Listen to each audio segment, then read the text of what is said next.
Oke, halo semuanya, balik lagi channel YouTube gua Giovanni Tobi, dan kali ini kita akan melakukan Q&A part 2 tentang motor New Jupiter MX. Nah, karena banyak banget yang nanya, sampai akhirnya gua scroll nggak bisa habis yang nanya kan. Ya, kita kumpulin 10 pertanyaan. 10 aja udah cukup ya. Siapa tahu mungkin kalian tertarik lagi, jadi kita bikin ke part yang ketiga. Jadi nggak usah lama-lama, langsung kita ke pertanyaan yang pertama.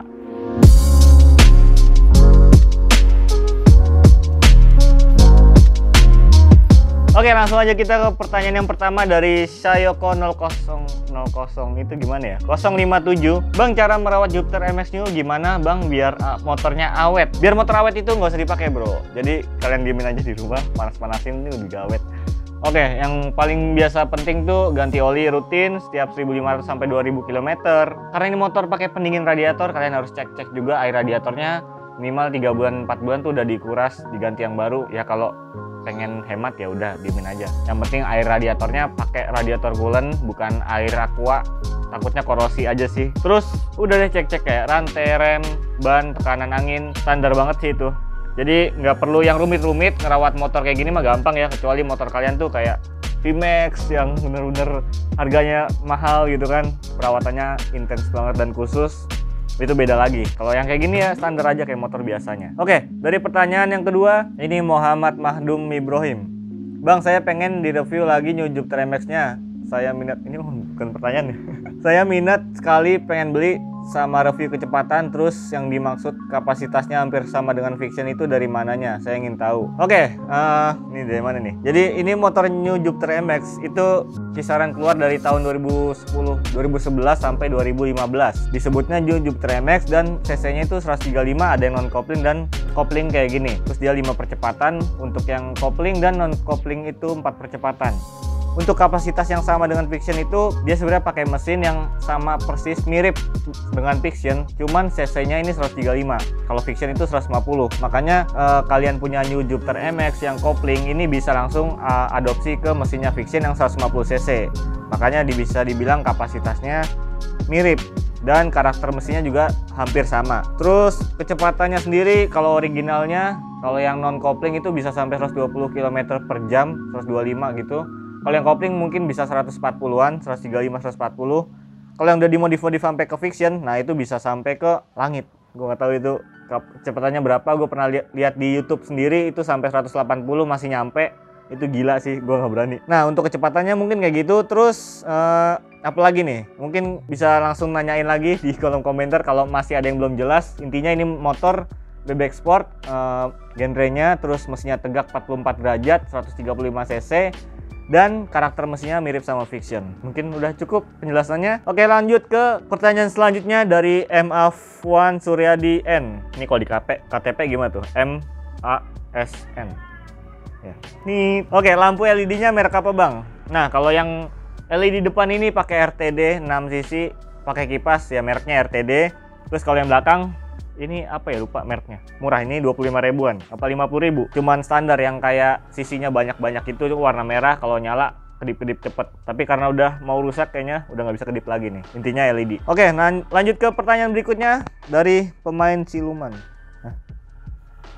Wah, iblis. Oke, rekomendasi BBM buat New Jupiter MX 135 agar irit dan nyaman dong. Irit dan nyaman kami suka Pertamax Turbo atau Selfie Power. Kemahalan ya.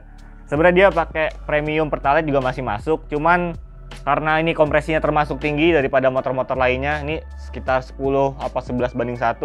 Kalau motor bebek standar kan 9 apa 8 banding 1. Ini lumayan tinggi kompresinya, jadi minimal lu harus pakai oktan yang 92. 90 masih masuk Pertalite, cuman mesinnya kerasa agak kasar kalau pakai Pertalite.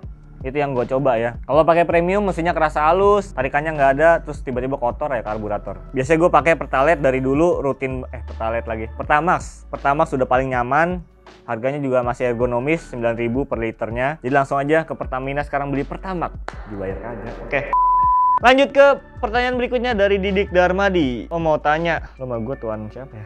NJMX ini tahun 2014, kampas kopling baru ganti, punya GL Pro dan karet kopling juga udah ganti karena oblak. Udah gitu kok pas mesinnya baru nyala masuk gigi 1 langsung mati. Gimana ya caranya biar normal lagi? Nih dia nih beli kampas nih, set kampas pasangan mati. Oh, Kalau mungkin dari analisa seorang biasa aja itu karena bisa terjadi mesinnya mati ketika masuk gigi 1 itu karena koplingnya terlalu pendek dan juga langsamnya terlalu rendah. Jadi kan kalau misalnya mesinnya nyala itu RPM-nya cuma dek dek dek dek. Tiba-tiba pas gigi 1 koplingnya terlalu deket. Jadi sebelum dilepas kopling pun dia udah masuk gigi gitu. Jadi solusinya koplingnya itu agak dijauhin, direnggangin biar jarak main koplingnya tuh jauh dan juga langsam mesinnya tuh dinaikin. Kalau butuh tutorialnya bisa langsung tulis komen di bawah, nanti gua otak-atik di motor nih sendiri. Biar kalian lebih ngerti gimana cara naikin langsam motor dan juga setel kopling yang baik. Nah, lanjut ke pertanyaan berikutnya dari Yendra778. Bang, MX New saya kalau gaspol kok stangnya kayak goyang gitu ya? Itu antara bannya terlalu keras dan ulirnya nggak nyambung, nggak rata. Kayak gimana ya? Kayak ban Karisma gua tuh ya. Ulirnya tuh nggak rata. Jadi kalau udah ngebut terus bannya keras gitu agak zzz, gitulah, agak goyang. Yang kedua, komstirnya. Komstirnya MX itu beda dari motor-motor lain, dia agak nggak bagus menurut gue ya. Jadi bautnya tuh di bawah. Jadi kalau kendor tuh bisa bikin goyang-goyang. Nah, itu dikencengin. Dan komstir stang yang di bagian segitiga bawah itu juga harus dikencengin biar tetap stabil. Gue juga pernah ngalamin kalau agak goyang-goyang dikit gitu, tapi nggak sampai yang kebanting sih. Maksudnya masih normal, bisa langsung dikencengin di bagian stang-stang situ. Oke, langsung dari pertanyaan selanjutnya, Zyrex ini Triple X. Bro, ciri-ciri NJMX kalau minta turun mesin gimana? Oke, ciri-cirinya itu gampang banget. Misalnya kalau kalian nyalain, ini sebenarnya mesin idle-nya aja udah rada kayak mesin jagung gitu, godok-godok.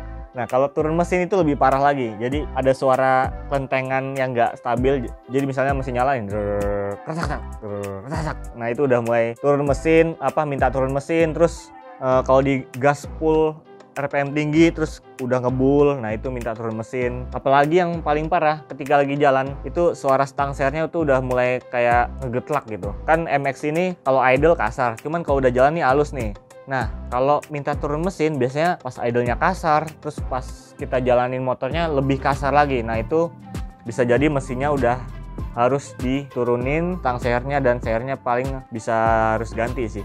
Ya, kurang lebih kayak gitu. Jelas gak sih? Dari pertanyaan selanjutnya, Roy Horn Cable. Ini orang IT kali ya, kabel-kabel ya. Ada unsur-unsur kabel nih. Nah, bro, kalau mesin standar knalpot bobokan ngefek ke mesin nggak? Tarikannya bakal gimana? Kalau mesin standar knalpot bobokan, ya gue pernah waktu itu, kalau kalian merhatiin channel ini dari masih bobrok sampai sekarang, gue pernah dulu pakai knalpot yang ala-ala racing dari apa gitu ya? Bukan Akrab, Yoshimura.